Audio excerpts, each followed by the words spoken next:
পবিত্র ঈদে মিলাদুন্নবী আজ রাসূল সাল্লাল্লাহু আলাইহি ওয়াসাল্লামের জন্ম ও ওফাত দিবস যথাযথ ধর্মীয় মর্যাদায় উদযাপন হচ্ছে পবিত্র ঈদে মিলাদুন্নবী। বর্ণাঢ্য জশনে জুলুসে মুখরিত ছিল রাজপথ। গভীর শ্রদ্ধা ও ভালোবাসায় সবাই স্মরণ করেছেন প্রিয় নবী হযরত মুহাম্মদ সাল্লাল্লাহু আলাইহি ওয়াসাল্লামকে। শফিকুল হকের রিপোর্ট।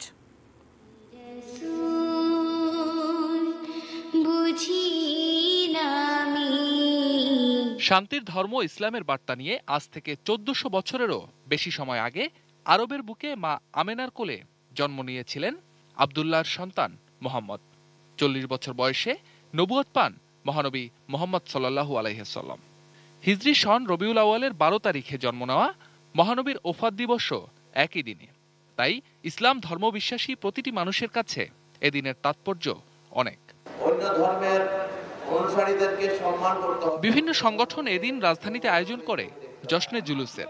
রাজধানীর ইঞ্জিনিয়ার্স ইনস্টিটিউটে আঞ্জুমানে রহমানিয়া মইনিয়া মাইজভান্ডারিয়ার আয়োজিত আলোচনায় অংশ নেন ইসলামী চিন্তাবিদরা। প্রিয় নবীর আদর্শে জীবন গড়ার আহ্বান জানান বক্তারা।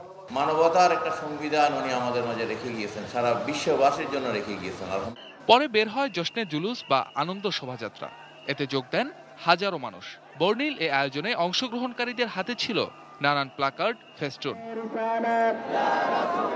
রাসূল করিম সাল্লাল্লাহু আলাইহি ওয়াসাল্লামের দেখানো পথে চলার আহ্বান জানান জশ্নে জুলুসে অংশগ্রহণকারীরা। সকল ধর্মের জানমাল হেফাজত করা একজন মুমিনের জন্য ফরজ।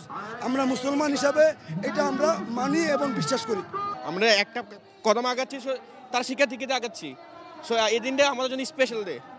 এছাড়া রাজধানীর মহানগর নাট্যমঞ্চে ঈদে মিলাদুন্নবীর আলাদা কর্মসূচিতে এদিনের তাৎপর্য তুলে ধরেন ইসলামী চিন্তাবিদরা।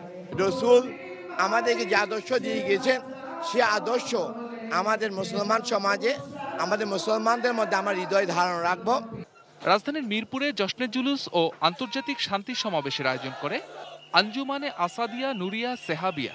এ সময় মিরপুর মাজার প্রাঙ্গণ থেকে বের হওয়া বর্ণাঢ্য র্যালিতে দেশের বিভিন্ন অঞ্চল থেকে আসা ভক্তরা অংশ নেন।